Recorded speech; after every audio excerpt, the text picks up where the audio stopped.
Now let me keep reading, and I must just lift out certain things. It says, if the sun be risen upon him, there shall be blood shed for him. For he should make full restitution. If he have nothing, then he shall be sold for his theft.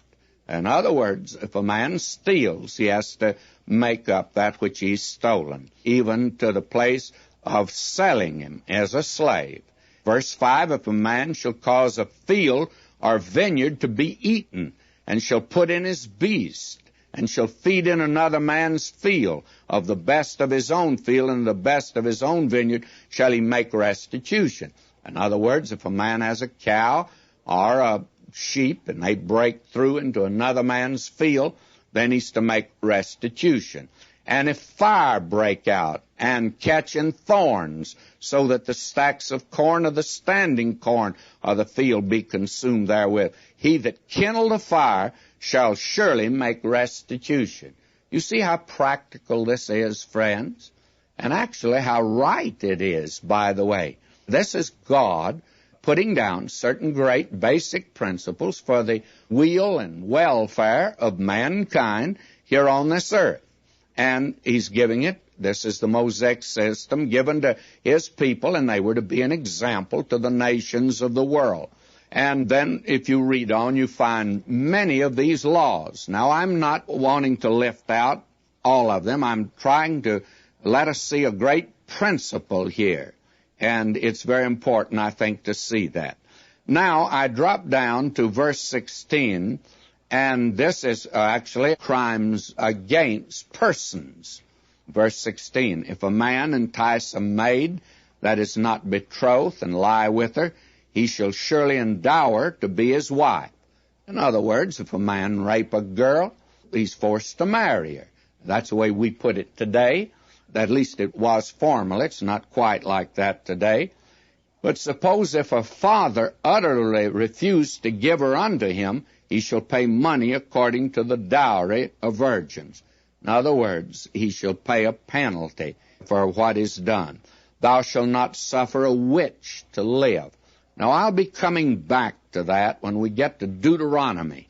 And I can only make this suggestion that today we are seeing a resurgence of Satan worship and of the supernatural that is appearing again in the world. And it's potent, friends. There's no question about that. And this is connected with it. Don't think this is superstition. We're not back in New England in colonial days now.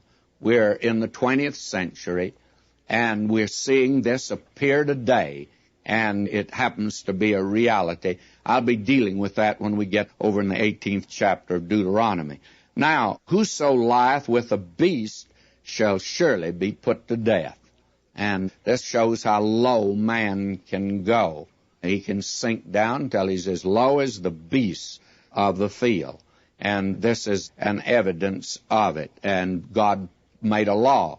Why did he make a law? Well, because this was being done, friends. Verse 20, he that sacrifice unto any god save unto the Lord only, he shall be utterly destroyed. Now, this was the severest penalty of all. And had it been followed to the very letter, why, we would have today a much better society than we have. I recognize this is harsh. But after all, when you've got a cancer or a tumor, you want to cut it out, friends. And you want to get rid of it. And this is what this happens to be. Now, it says here, verse 21, thou shalt neither vex a stranger nor oppress him, for ye were strangers in the land of Egypt. This is the good neighbor policy, you see. Ye shall not afflict any widow or fatherless child. Do you know what got rid of this child labor and where the child labor laws came from?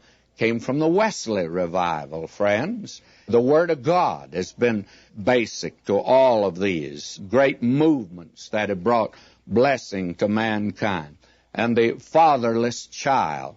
Where did orphans' homes start? Did they begin them in communist China or under Christian auspices? Verse 23, if thou afflict them in any wise, and they cry at all unto me, I'll surely hear their cry. And I believe that God protects these that are helpless today. I tell you, there's a great day of judgment coming for those that have mistreated folk in conditions like this. And he says here, and my wrath shall wax hot, and I'll kill you with the sword, and your wives shall be widows, and your children fatherless. God's very severe when he's talking about law, friends. It's very severe here. Now he says, if thou lend money to any of my people that's poor by thee, thou shalt not be to him as a usurer, neither shalt thou lay upon him usury. In other words, excessive interest. You don't take advantage of it. And yet we find that has taken place today.